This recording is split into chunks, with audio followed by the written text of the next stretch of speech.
Good morning students, class 11th subject political science. बेटा हम chapter 4 कर रहे हैं अपना सामाजिक न्याय, और आज हम वीडियो के द्वारा सामाजिक न्याय का आर्थिक न्याय से संबंध और न्याय का स्वतंत्रता और समानता से संबंध को समझेंगे। पहले लेंगे हम सामाजिक न्याय का आर्थिक न्याय से संबंध। सामाजिक न्याय तथा आर्थिक न्याय दोनों ही आपस में घनिष्ठ संबंध है। सामाजिक व्यवस्था तथा आर्थिक व्यवस्था का एक दूसरे पर बहुत गहरा प्रभाव पड़ता है। आर्थिक न्याय को सामाजिक न्याय का पूरक भी कहा जाता है। आर्थिक समानता सामाजिक न्याय की आधारशिला है। सर्वप्रथम यह आवश्यक है कि सभी व्यक्तियों की रोटी, कपड़ा और मकान की मौलिक आवश्यकताएं पूरी हों। इसके बाद ही प्रतियोगिता की छूट दी जानी चाहिए। उन्हें अपनी योग्यता को बढ़ाने का अवसर दिया जाना चाहिए। एक भूखे और बेकार व्यक्ति के लिए ना तो मतदान कोई महत्व रखता है और ना ही किसी प्रकार का मौलिक अधिकार उसके लिए कोई महत्व रखता है, और ना ही उसकी चुनाव लड़ने में कोई रुचि होगी, और ना ही किसी अधिकार के बारे में वो जानना चाहेगा। इनका प्रयोग वह केवल उसी समय कर सकता है जब उसकी बेसिक नीड, रोटी, कपड़ा और मकान की आवश्यकताएं पूरी तरह से कंप्लीट हो जाएं। यदि धन पर कुछ व्यक्तियों का नियंत्रण होगा तो समाज में भी उन्हें ऊंचा स्थान प्राप्त होगा, और राजनीति पर भी उन्हीं का ही नियंत्रण देखने को मिलता है। ऐसे व्यक्ति को ही समाज में सम्मान और आदर की दृष्टि से देखा जाता है। आर्थिक शक्ति के पास सामाजिक और राजनीतिक शक्ति का होना स्वाभाविक है। यानी जो व्यक्ति आर्थिक तौर पर संपन्न है उसी के पास ही सामाजिक स्टेटस भी है बेटा, और राजनीतिक शक्तियाँ भी उसी के उसमें प्रभावित होंगी। इस प्रकार हम ये सिद्ध कर सकते हैं कि सामाजिक न्याय और आर्थिक न्याय का आपस में गहरा संबंध है। उसके बाद नेक्स्ट है हमारा टॉपिक न्याय का स्वतंत्रता और समानता के साथ संबंध। न्याय तथा समानता में संबंध। न्याय की स्थापना के आदर्श का बड़ा ही महत्व है। शायद बिना समानता के हमारी स्वतंत्रताएं भी बेकार हो जाती हैं, क्योंकि अगर समानता नहीं है तो समानता के आधार पर ही स्वतंत्रताओं का अस्तित्व होता है, और अगर समानता ही नहीं है तो समाज में स्वतंत्रता जैसी चीज़ों का कोई महत्व नहीं रह जाता। असमानताएं मनुष्य के द्वारा बनाई गई हैं। यहाँ पे लिखा है बेटा मनुष्यकृत है, तो मनुष्य के द्वारा ही बनाई गई हैं, इसीलिए वे अन्यायपूर्ण है। जब हम समानता के आधार पर की बात करते हैं तो प्रश्न उठता है कौन सी समानता, यानी किस प्रकार की समानता।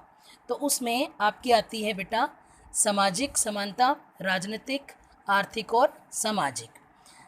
वास्तव में हमें सभी क्षेत्रों में समानता चाहिए। कानून के सामने सभी समान हों, सभी के ऊपर एक जैसे कानून लागू हों, और कानून की नज़र में सभी को इक्वल रक्षा मिलनी चाहिए।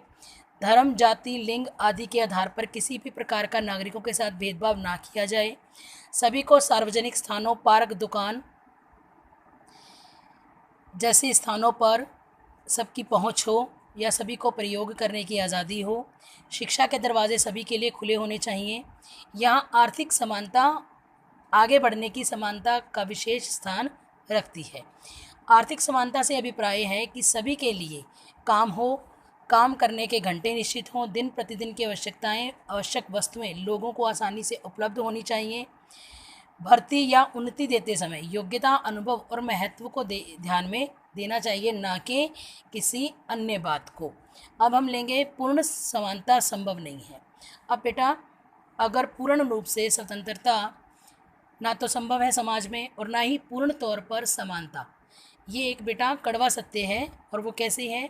यह ठीक है कि न्यायपूर्ण समाज में असमानता के लिए कोई स्थान नहीं है, परंतु इसका अर्थ यह भी नहीं है बेटा कि सभी नागरिकों के साथ एक जैसा व्यवहार किया जाए।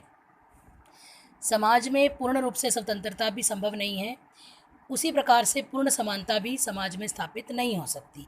सभी नागरिकों के साथ एक जैसा व्यवहार नहीं किया जा सकता। कुछ ऐसे उचित आधार देकर हम इस चीज़ को समझा रहे हैं। अब बच्चों और महिलाओं को अगर हम लें तो उनके साथ वैसा व्यवहार नहीं किया जा सकता, और ना ही बुजुर्गों के साथ जो कि अन्यों के साथ किया जा सकता है। उन्हें कुछ विशेष सुविधाओं की व्यवस्था की आवश्यकता होती है, और यह समाज के लिए एक न्यायपूर्ण की मांग है। उदाहरण के तौर पर अगर हम देखें तो अनुसूचित जो जातियां हैं उन्हें आगे उठाने के लिए कुछ विशेष सुविधाएं दी गई हैं, और वो इसीलिए ताकि उनकी जो बेसिक है रोज़मर्रा की आवश्यकताओं की वस्तुएं हैं उन तक उनकी पहुंच हो सके। शिक्षा में उनको विशेष सुविधाएं प्रावधान दिए गए हैं ताकि वे अन्य समाज के वर्गों के साथ एक समान हो जाएं, और यह अन्याय नहीं है, ये एक प्रकार से न्याय है। समाज में सभी वर्ग समान हो, इसी तरह से विशेष योग्यता वाले व्यक्तियों के लिए को जब राज्य सम्मान की पदवी से विभूषित करता है तो उसका आधार अन्याय नहीं है, वो भी न्याय है। कभी कभी ऐसा भी देखने को मिलता है कि युद्ध काल व किसी अन्य विशेष परिस्थिति में राज्य किसी वर्ग या किसी व्यवसाय पर पूरी तरह से विशेष प्रतिबंध लगाता है तो वो भी अन्यायपूर्ण नहीं है, वो उस समय समाज की परिस्थितियों को ध्यान में रखते हुए न्यायपूर्ण व्यवस्था की एक मांग है। तो ये था बेटा हमारा टॉपिक जो आज कंप्लीट होता है बेटा ये चैप्टर। इसके बाद आपको वेरी शॉर्ट क्वेश्चन प्रोवाइड करवाए जा रहे हैं जो आपको अपनी उत्तर पुस्तिका में लिखने भी हैं और याद भी करने हैं। Thank you, have a nice day.